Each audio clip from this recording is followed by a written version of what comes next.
बिस्मिल्लाहिर्रहमानिर्रहीम। भाई खालिद साहब ये सवाल करते हैं कि मेरी बीवी हामिला है और हम बिस्तरी करते वक़्त उसको तकलीफ़ होती है, क्या मैं उसके दुबर में यानी बीवी के पीछे दुखूल किए बग़ैर ऊपर ऊपर रगड़ कर फ़ारिग़ हो सकता हूँ?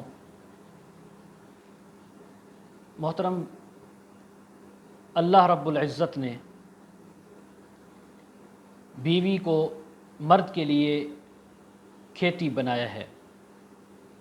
कुरान मजीद कहता है फ़अतू हर्सकुम अन्ना शिअ्तुम वक़द्दिमू लिअन्फुसिकुम। ये बीवी तुम्हारी खेतियां हैं, तुम जहाँ से दिल चाहे आओ इनके पास, लेकिन आपने आना अगले रास्ते में है। जब रब का कुरान ये कह रहा है कि अगला रास्ता इख्तियार करना है, उसके अलावा कोई रास्ता इख्तियार नहीं करना, तो फिर दुबर के ऊपर रगड़ कर फ़ारिग़ होना, अज़ल करना, ये कैसे सही होगा? दूसरी बात ये है कि अगर आपकी बीवी है और उसको तकलीफ़ महसूस होती है, अब 1 माह की बात तो है नहीं, अब 9 माह अगर उसको तकलीफ़ हो और आप उससे हम बिस्तरी नहीं कर सकते, तो शरीयत ने आपको ये भी इख्तियार दिया है कि आप दूसरी शादी भी कर सकते हैं, दूसरा निकाह भी कर सकते हैं, और उसके लिए आप बीवी को कायल करें और उनको समझाएं कि मुझसे गुनाह हो जाएगा, इसलिए कि जो काम मैं आपके साथ कर रहा हूँ, आपके दुबर पर रगड़ कर फ़ारिग़ होता हूँ, ये जायज़ हलाल नहीं है।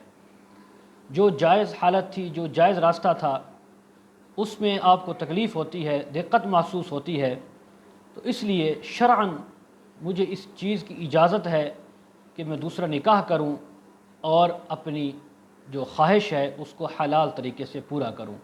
तो इसलिए बीवी के उस रास्ते के अलावा बाकी तमाम रास्ते आपके लिए इस्तेमाल करना, रगड़ कर फ़ारिग़ होना या मुश्तज़नी के साथ, ये जो भी तरीके हैं, ये सारे के सारे तरीके जायज़ नहीं हैं, हराम हैं। इनसे अपने आप को बचाना चाहिए। अगर कोई मर्द बर्दाश्त नहीं कर सकता तो अल्लाह ने उसको 4 शादियों तक इजाज़त दी है, वो दूसरा निकाह करके अपनी ख्वाहिश को जायज़ तरीके से पूरा कर सकता है।